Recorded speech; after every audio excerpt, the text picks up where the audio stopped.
May 1945, a village on the outskirts of Munich. The war had officially ended 48 hours earlier. American soldiers were processing the last surrenders. Small towns, garrisons of 20, 30 men, officers arriving with the paperwork already signed, weapons already stacked, eyes already on the ground. It was routine work. Until they reached this village. The American lieutenant colonel, leading the column, found something he wasn't expecting at the edge of town. A German soldier, standing alone in the middle of the road, full uniform, rifle on his shoulder, standing at attention as if he were on guard duty. The lieutenant colonel ordered the column to stop, got out of his jeep, walked up to the soldier, and told him the war was over. That Germany had surrendered, that he needed to lay down his weapon. The soldier didn't move. He said he hadn't received any order to surrender, and that until his direct superior gave him that order, he remained on duty. The lieutenant colonel tried reasoning with him, showed him the surrender documents, explained that his unit no longer existed, that his commanding officer was probably already in a POW camp. The soldier listened to all of it and didn't move. The report reached 3rd Army headquarters that same afternoon, and when Patton read it, he did something his staff didn't expect. He didn't order the man arrested. He ordered a jeep brought around. He said he was going to talk to that soldier himself. This is the story of what happened when the most famous general in the American Army stood face to face with a soldier who refused to accept that the war was over. Before we continue, subscribe if you haven't already. We tell the stories of World War II that never made it into the textbooks, the ones that happened in the final days when it was all over, but not everyone knew it yet. To understand what happened on that road, you first need to understand who the man standing guard was. Private Karl Brenner, 22 years old, from Augsburg, the son of a watchmaker. He'd been drafted in 1943 at 18, when the German army was already so depleted it was recruiting anyone who could carry a rifle. He wasn't a fanatic. He wasn't an ideologue. He was a boy who'd grown up in wartime, who'd spent the last 4 years in uniform, who'd watched friends die on the Eastern Front and in the bombing raids over German cities. He had no family waiting for him at home. His father had died in an American bombing raid on Augsburg in 1944. His mother had died of illness that same winter. He had no siblings. The army was all he had left, not in the rhetorical sense Nazi propaganda posters liked to use, but in the literal sense. The army was his family, his identity, his reason to get up in the morning. And now they were telling him it was over, that he had to lay down his weapon, that he had to surrender.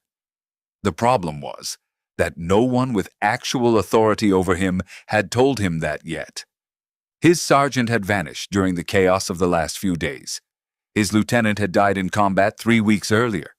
He hadn't received any surrender order through official channels, and Karl Brenner was a soldier who followed orders.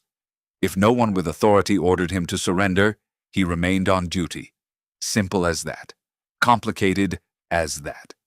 Patton's jeep reached the village at dusk. Brenner was still in the same position. He'd been standing guard on that road for more than 6 hours. American soldiers had set up a perimeter 100 meters back. No one had approached since the lieutenant colonel's first attempt. Patton got out of the jeep. His aide tried to follow. Patton stopped him with a gesture. He went alone. He walked slowly down the road until he was about 10 meters from the soldier. He stopped. The two men looked at each other. Patton spoke first, in English, knowing the soldier probably wouldn't understand. His interpreter, who'd stayed back, shouted the translation from a distance. "How long have you been here?" Brenner answered without looking away. "Since this morning." "Have you eaten anything?" A pause. "No." Patton nodded slowly, then took a step forward. Brenner raised the rifle slightly, not aiming it, just tensing. Patton stopped. "I'm not here to take your weapon. I just want to talk." Another silence. Then Brenner gave a very slight nod. Patton kept walking until he was about 3 meters away. He got a close look at him for the first time. Saw what the report hadn't said. The kid's youth. The exhaustion on his face. The rigidity of someone who's been holding himself together through discipline alone for years. Because without that discipline, he'd fall apart. First, tell me your name. Carl Brenner, Private, 4th Company, 15th Infantry Regiment. Do you know who I am? A pause. They say you're General Patton. That's what they say. What else do they say? That the war is over. And what do you think? Brenner took a moment. I think no one with authority over me has given me the order to surrender. Patton studied him. Who has authority over you? My sergeant or my lieutenant. Where are they? Brenner didn't answer right away. My lieutenant died in March. My sergeant disappeared last week. Patton nodded. And without them, you're still following the orders they gave you. Hold this position. When did they give you that order? 3 weeks ago. Patton looked down the road, looked at the village behind the soldier, looked at the sky starting to darken. 3 weeks ago, Germany was still at war. He said, not today. Brenner didn't respond, but his orders hadn't accounted for that scenario. Patton took another step closer. I'm going to tell you something. No one's told you the right way yet. Brenner watched him. You're right, that no one with authority over you has given you the order to surrender. That's true. Your sergeant is gone. Your lieutenant is dead. No one in your chain of command has made it here to tell you to stop. A pause. But that doesn't mean the war is still going. It means your chain of command has ceased to exist. And when a chain of command ceases to exist, a soldier has to use his own judgment. Brenner frowned slightly. And what's my judgment supposed to tell me in this case? Patton gestured around them. Look where you are. You're alone on a road. Your regiment doesn't exist anymore. Your company doesn't exist anymore.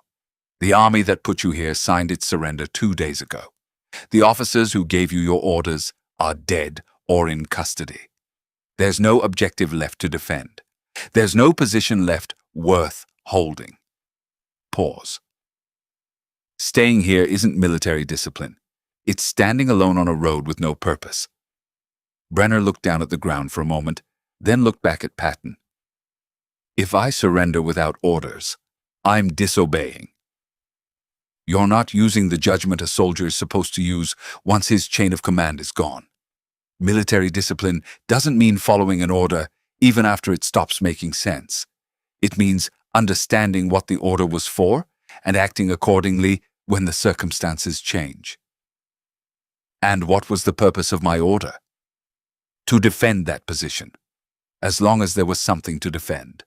There's nothing now. The war's over. Your superiors signed the surrender on your behalf, and on behalf of every German soldier. That includes your position, and you. Brenner looked down at the rifle in his hands. A long silence. What happens if I lower the weapon? Patton was direct. You get processed as a prisoner of war, under the Geneva Convention. Shelter, food, medical care if you need it. Once things settle down, you go home. Go where? I don't have a home. Patton didn't answer right away. Then he said something none of his staff would have expected. That's not something I can fix, but I can tell you this. You're not going to fix it alone, on a road, at 8 o'clock at night. Brenner lowered the rifle. Not all at once, slowly, as if every inch cost him something. When the stock touched the ground, he stood still for a moment, hands still on the weapon. Then he let go. Patton didn't call his soldiers over right away. He pulled a flask from his pocket and offered it to Brenner. The boy looked at it for a moment, then took it, drank, and handed it back. Patton drank too. Then he called his men. When Patton's aide came running up with the surrender forms and processing instructions, Patton stopped him. Let him eat something first. The aide looked at him. Sir, protocol says processing comes first, and then He eats first. He's been on that road 6 hours without food. The aide nodded and went to find something to eat. Patton stayed standing next to Brenner until the food arrived. Neither of them said anything else. There was nothing left to say. Brenner was processed as a prisoner of war that night. He was released in October 1945. He returned to Augsburg. The city was partly destroyed. His father's watch shop no longer existed. He found work in a factory, then at a transport company. He built a new life in a country being rebuilt from the rubble. He rarely talked about the war. Only once, in an interview recorded in the 1970s for a regional historical archive, did he mention the day he surrendered. He said he'd expected the American coming for him to arrive with soldiers, orders, and paperwork. And instead, the man came alone and asked how long he'd been there and whether he'd eaten. He said that question was harder to resist than any argument about the war being over, because it was the first time in a long while that anyone had asked him something about himself. Not about his position, not about his orders. About him. Patton never mentioned this incident in his memoirs or in any official report. To him, it was probably a minor anecdote from the last days of a war that had already ended. A boy alone on a road, a 10-minute conversation, a shared flask of whiskey, nothing that deserved a paragraph in the history books. But Karl Brenner's story raises a question that's still relevant, long after May 1945. What do you owe someone who keeps doing their duty after that duty no longer exists? Brenner wasn't a hero. He wasn't a war criminal. He was a 22-year-old kid standing his ground because no one had told him he could stop, who had nothing waiting for him at home, but who held his position anyway, because it was the only thing he knew how to do. And Patton, a man who had spent years ordering executions, attacks, advances, who had made decisions where thousands of lives hung on every word. That man got out of his jeep, walked alone down that road, and asked if the boy had eaten. Not as a strategy, because it was the right thing to do. Sometimes a war ends with treaties and surrenders and ceremonies, and sometimes it ends with a shared flask of whiskey on a road at dusk. Do you think Patton made the right call going alone to talk to Brenner? And what would you have done in that soldier's place? Held your position or surrendered without orders? Leave us your thoughts in the comments. And if you want more World War II stories that show what happened in the moments no one writes about in the history books, subscribe. Every week, a new story. Every week, a question with no easy answer.